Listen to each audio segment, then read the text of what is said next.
अस्सलाम वालेकुम दोस्तों। तो सेविंग मनी के मॉड्यूल की आप देखते हैं ये तीसरी वीडियो में हम क्या डिस्कस करने वाले हैं। पिछली वीडियो में मैंने आपको 2 ट्रिक्स बताई थी, अब मैं इन्हीं ट्रिक्स को कंटिन्यू करूंगा। तो जो तीसरी ट्रिक मैं आपको बताने जा रहा हूं वो है आपको कंपेयर करना है कि जो चीज़ भी आप खरीद रहे हैं उसके लिए आपको कितना काम करना पड़ता है।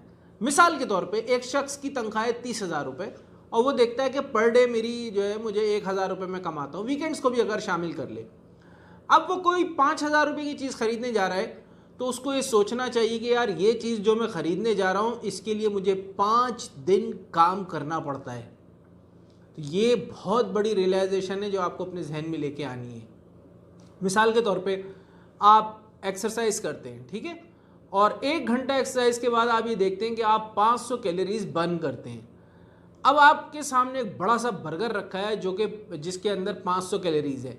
आप 1 घंटा एक्सरसाइज कर चुके हैं। अब आप ये सोचते हैं यार अगर मैंने ये बर्गर खाया तो दोबारा मुझे 500 कैलोरीज बर्न करने के लिए 1 घंटा फिर मेहनत करनी पड़ेगी। तो अब आप रियलाइज़ करेंगे कि यार क्या मैं वो 1 घंटा मज़ीद मेहनत करने के लिए तैयार हूँ सिर्फ इस एक बर्गर के लिए, या फिर मैं इसको इग्नोर करके कुछ और खा लूँ और जो है वो मेरा 1 घंटा मेहनत बच जाए। बिल्कुल इसी तरह जब भी आप कोई ऐसी चीज़ खरीदने जाएं जो आप समझते हैं कि बहुत ज़रूरी नहीं है आपकी लाइफ में, और ये भी देखना है कि वो ज़रूरी है या नहीं है।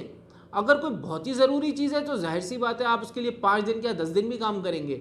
लेकिन अगर आप समझते हैं कि यार ये चीज़ जो मैं ले रहा हूँ इसके अगेंस्ट में अगर मुझे 5 दिन काम करना पड़ेगा एक्स्ट्रा, तो फिर इस चीज़ की कोई वैल्यू नहीं है।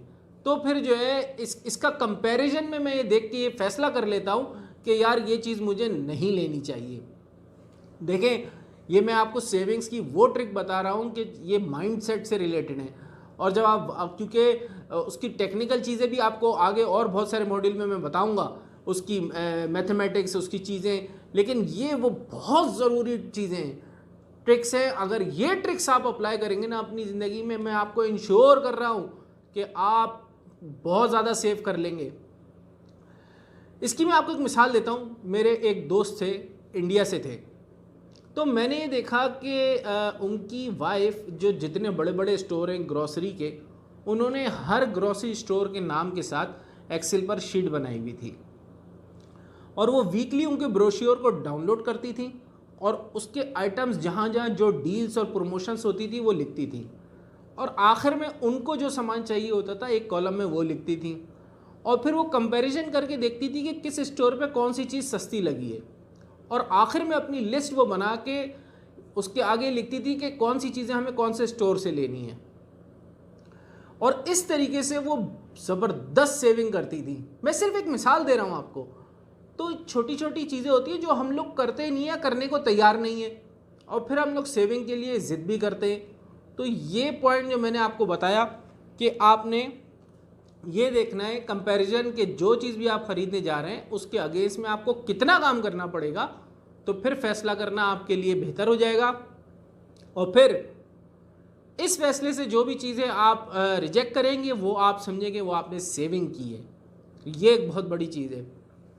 उसके बाद जो पॉइंट है वो है सेव योर सेविंग्स। देखिए, हमारे यहाँ कल्चर बन गया है कि आपने देखा होगा कि पैसे लोग घर में रखते हैं, तो मतलब एक कोई डब्बा बना लिया, भाई मैं इसमें सेविंग कर रहा हूँ, कोई गुल्लक होता है ना उसमें सेविंग कर रहा हूँ। तो ये सेविंग तो आप कर रहे हैं, अब आपने क्या करना है, इस सेविंग को भी सेव करना है। कैसे? आपने इस सेविंग को किसी भी इस्लामिक बैंक के प्रॉफिट अकाउंट में सेव कर दें जाके, ये सेविंग को बैंक में सेव करना है। तो फिर आपको क्या होगा, उस पर प्रॉफिट मिलता चला जाएगा।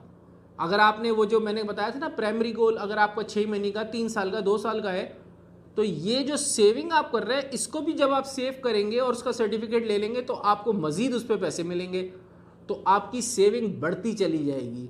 जो मैं इसमें एक आगे जाके कंपाउंड इफ़ेक्ट समझाऊंगा और उसमें आप देखेंगे कंपाउंड इफ़ेक्ट में कितनी ताकत होती है। लोग कहते हैं ये इंटरेस्ट है, कंपाउंड इंटरेस्ट होता है, लेकिन अगर आप उसको प्रॉफिट बेसिस पे किसी इस्लामिक फाइनेंस में डालेंगे तो फिर वो प्रॉफिट बन जाएगा। मेरा तो उस पर यकीन है। अगर कोई यकीन नहीं करता तो सेव द सेविंग्स का मतलब ये होता है कि आप उस सेविंग को जो आप सेव कर रहे हैं किसी तिजारत में लगा दें, किसी और काम में लगा दें जिससे वो बढ़े, ठीक है ना। तो फिर जब आपकी सेविंग भी बढ़ती चली जाएगी तो that means save the saving. आप खुद इससे फ़र्क देखेंगे कि आपके सेविंग में इजाफा होता चला जाएगा। अब इसकी जो लास्ट ट्रिक है वो है फ्यूचर वैल्यू।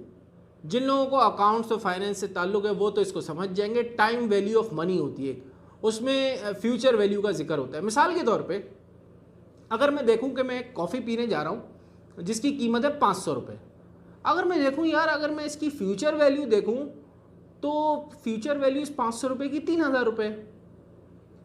तो क्या ये कॉफ़ी इतनी वर्थ रखती है कि मैं इसकी फ्यूचर वैल्यू जो 3000 है उसके बदले में आज ये कॉफ़ी पी रहा हूँ? क्या इसमें इतनी वर्थ है या नहीं है? तो जो चीज़ भी आप ख़रीदने जा रहे हैं उसकी फ्यूचर वैल्यू को अपने जहन में सोचें कि इसकी फ्यूचर वैल्यू क्या है, और उस लिहाज से कंपेयर करें कि इस चीज़ की उतनी वैल्यू बनती भी है या नहीं। तो ये आपके जहन में बहुत सारी चीज़ें आपके होंगी। मैं आपको मिसाल देता हूँ। मैं जब आगे जाके ये कंपाउंडिंग समझाऊंगा उसकी कैलकुलेशन भी दिखाऊंगा। एक बच्चे ने मुझे बोला था कि सर मैं जो है ना बिल्कुल सेविंग नहीं कर पाता। जब उससे थोड़ा डिस्कशन हुआ तो पता ये चला कि अपने दोस्तों के साथ उनकी आदत ये थी कि वो जब उससे डिस्कशन के बाद ये पता चला कि उसकी आदत ये थी कि अपने दोस्तों के साथ वो होटल में बैठ के चाय पिया करते थे और रोज़ के 30 रुपये की चाय वहाँ पे 30 या 40 रुपये याद नहीं मुझे चाय पीते थे। तो इससे उनके महीने के 1200-1300 रुपये सिर्फ चाय पे लग जाते थे। तो अगर उसी का ऑल्टरनेट मौजूद था घर में, माँ बहन बेटी वाइफ सब आपको चाय दे सकती हैं। अगर आप वो चाय पी लें और 1200-1300 रुपये जमा करके अपने रिटायरमेंट फ़ंड के एक अकाउंट में डालते चले जाएँ और उसको जब आप उसकी कंपाउंडिंग करेंगे तो आप देखेंगे कि वो बहुत ज़्यादा पैसे बन चुके होंगे। तो छोटी छोटी चीज़ें होती हैं जो हम बेशुमार फजूल खर्ची कर रहे होते हैं और फिर हम सेविंग सोचते हैं कि क्यों नहीं हो रही। अब उसके बाद आखिर में मैं जो आपको बात कहना चाहूँगा ना, अगर ये सारी 500 ट्रिक्स अप्लाई करने के बाद भी आपकी अगर सेविंग नहीं हो रही ना, तो उसका सिर्फ एक हल है, अपनी आमदनी बढ़ाओ और महंगाई पर मत रो, खुद को महंगा बनाओ। याद रखना है इसको, महंगाई पर मत रो, खुद को महंगा बनाओ। अगर तमाम ट्रिक्स अप्लाई करने के बाद भी सेविंग नहीं हो रही तो अपनी इनकम को बढ़ाओ। प्रॉब्लम फिर तुम्हारी इनकम में है। अपनी इनकम को बढ़ाने के लिए मज़ीद मेहनत करो, शॉर्टकट्स के पीछे मत भागो।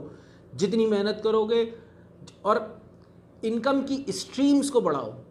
एक तरीके से पैसा कमाते हो, अपनी स्किल बढ़ाओ, दूसरी तरीके से कमाओ, तीसरी तरीके से कमाओ, फिर जाके सेविंग होगी। तो दोस्तों उम्मीद करता हूँ कि ये मॉड्यूल भी आपको पसंद आया होगा। तो इंशाल्लाह नेक्स्ट मॉड्यूल में आपसे मुलाकात होगी।